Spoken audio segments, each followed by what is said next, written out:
হ্যাঁ, শাকিব স্যারকে নিয়ে আমি স্বপ্ন দেখি আমি তার সাথে কাজ করব। তার নেক্সট হিরোইন হব এবং তার সাথে কাজ করব এবং ভালো, ভালো কিছু কাজ করব যেটা আসলে দর্শকদের প্রিয় মানে হতে পারে এরকম কিছু। মানে স্ক্যান্ডাল কোনো কিছু হইতে চাই না, আমি সরি। স্টার আসলে সিয়াম আহমেদকে আমার মনে হয়। কেন? কারণ সে সব দিক দিয়ে পারফেক্ট, এইজন্য। শাকিব খানের পরে শাকিবের ওপরে তো আসলে আর কেউ নাই, বেসিক্যালি শাকিবকেই আমার সব থেকেই বেশি মনে হয়। তো শাকিবের ওপরে আমি কখনোই বলবো না যে সিয়ামও নিজের মতো করে কাজ করতেছে এবং ভালো লাগতেছে। আমার শাকিব খানের পরেই হচ্ছে সিয়ামকে ভালো লাগে। আপু আমি অবশ্যই করবো না। কেন জাহিদ খান কি দোষ করলো? আমি কারণ সেটা শুনে না আমি। সেও কিন্তু বাংলাদেশের একটা হিরো, হ্যাঁ, পপুলার। হিরো হিরো রাইট, কিন্তু আমি করব না, আমার পছন্দ না। আমি যেখানে শাকিব স্যারের সাথে জায়েদ খানকে কেন কম্পেয়ার করব? সো কম্পেয়ার তো অনেক ঊর্ধ্বে, ওনার সাথে আমি কেন কম্পেয়ার করব? আমি তো ওনার সাথে কম্পেয়ার করব না। ওনার ওপরে কম্পিটিটর তো কেউ নেই। সো আমি ওনার সাথেই কাজ করতে চাই। ইভেন যদি অন্য কোনো সুযোগ পাই, আমি যদি চান্স পাই তাহলে আমি সেটাও করব। এই যে শাকিব খান তো আলাদা একটা সেলিব্রিটি, উনি তো মেগা স্টার, ওনাকে তো অবশ্যই সাপোর্ট করি। ইভেন উনি যেহেতু আসে নাই, যদি উনি আসতো তাহলে আমি ওনাকেই সাপোর্ট করতাম।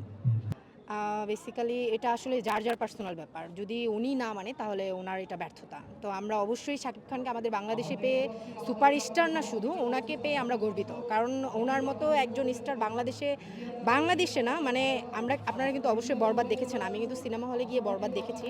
তো আমার কাছে মনে হয়েছে যে শুধু নেক্সট প্রজন্ম না, শাকিব খানকে দেখে অনেক কিছু শেখার আছে।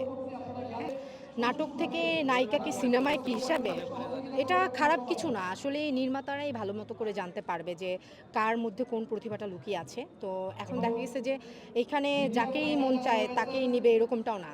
যদি নির্মাতাদের কাছে মনে হয় যে এটা আমার কাছে best, perfect, she is very good and talented, so অবশ্যই তাকে তাহলে নেবে। হ্যাঁ, আমিও দেখি, কি দেখেন? আমিও নায়িকা হব। শিখতে হবে। আমি তো আসলে এখনো নতুন, আমি এখনো কোনো কিছু শিখি নাই। তো আমার প্রথমেই হচ্ছে মডেলিংটা পছন্দ। আর তারপরে হচ্ছে যে আপনার শাকিব খানকে কে না চায় বলেন? কে স্বপ্ন দেখি না, আমি জাগ্রত অবস্থায় স্বপ্ন দেখি। ঘুমিয়ে স্বপ্ন যে দেখে সে আসলে কখনোই পাবে না। সো বেসিক্যালি আমি জাগ্রত হয়েই স্বপ্নটা দেখার ট্রাই করি। তার জায়গা মতো পৌঁছানোর জন্য আমার যে ক্রিয়েটিভিটির অ্যাক্টিভিটিস এবং হচ্ছে যে পরিশ্রমটা করার দরকার সেটা আমি করব। I can do anything. আমার বাসায় আছে ছবি আর্ট করা। আমার বাসায় অনেক ছবি আছে শাকিবের। জড়িয়ে ঘুমাই নাই, কারণ তাকে ছুঁইতে হবে এই স্বপ্নটা দেখার থেকে আমার মনে হয় যে তাকে এক নজর দেখবো, তাকে দেখলেই ভালো লাগে, তার সাথে কাজ করবো, এরকম একটা অনুভূতি আমার মনের মধ্যে মানে জাগে, উচ্ছ্বসিত হয়। বউ হিসাবে আসলে আমি এখন এতটা দেখি নাই, কারণ এটা আসলে নিজস্ব ব্যক্তিগত পার্সোনাল ব্যাপার ছিল। কারণ এটা শাকিব স্যারের যে মানে আমি বউ হব এরকম স্বপ্ন আমি দেখিনি, কারণ এটা পুরোটাই এক্সট্রা ব্যক্তিগত একটা বিষয়। তো ব্যক্তিগত হিসাবে আমি এটার মধ্যে এন্ট্রি করতে চাচ্ছি না। আসলে কারা বলছে আমি তো আসলে জানি না। আমি আমার মনের ভিতরের কথা যেটা সেটাই আমি। আর তো এই ধরনের এগুলো তার গুনার টাইমই নাই। কারণ সে নতুনদের নিয়ে কাজ করবে, সে তার স্বপ্নের সফলতা হয়ে তার স্বপ্ন বিয়ে আরও অনেক দূর এগিয়ে যাবে। সেই জিনিসটাই সে সবসময়ের জন্য কাজগুলো করে। সে কাকে বিয়ে করলো, কাকে গার্লফ্রেন্ড হলো, এগুলো কিন্তু তার দেখার বিন্দু পরিমাণ ইচ্ছা অনুভূতি কোনো কিছুই নেই। আমরা যে এইটা আসলে হতেই পারে, চুমু দিয়ে পাগল হয়ে যাওয়ার বিষয়ে উনি তো স্বপ্নছোঁয়া একজন মানুষ। প্রত্যেকটা নারীর স্বপ্নের মধ্যে উনি মানে ওতপ্রোতভাবে জড়িয়ে আছে। তো আমারও ওতপ্রোতভাবে জড়িয়ে আছে। আমার ব্যক্তিগত যে বিষয়ের অনুভূতিগুলো এগুলো আমি প্রকাশ করতে চাচ্ছি না।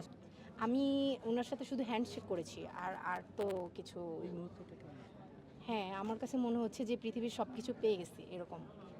যার যার ব্যক্তিগত বিষয়, কারণ ভাইরাল হওয়ার জন্য তো আসলে ইন্ডাস্ট্রিতে কেউ আসে না।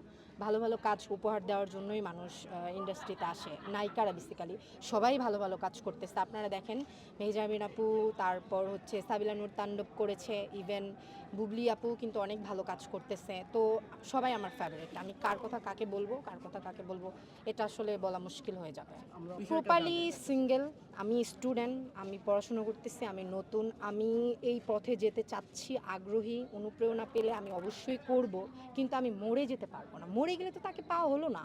নদীতে ঝাঁপ দেওয়ার ব্যাপারটা আমি তো সাঁতার জানি না, তো নদীতে ঝাঁপ দিলে তো মরে যাব। আমি তো প্রথমেই বলছি যে আমি মরে যেতে পারবো না, আমি মানে বাস্তবেই তাকে মানে পাইতে চাই। তো মরে গেলে তো বিষয়টা হলো না। কিপ স্যারের জন্য আমার যে যোগ্যতাগুলো দরকার, যেটা যেটা আমার করার প্রয়োজন আছে, আমি সবই করতে পারবো। ইভেন আমি এখন নাচ পারি, আমি টুকটাক গানও পারি, আমি অ্যাক্টিংও পারি। সো আমাকে যদি চান্স দেওয়া হয় আমি অবশ্যই সেটাতে মানে অ্যাকসেপ্ট করবো এবং আমি শিখেছি, আমি অ্যাক্টিং শিখতেছি, এখনও শেখার তো শেষ নেই ভাইয়া। সো আমি এখনও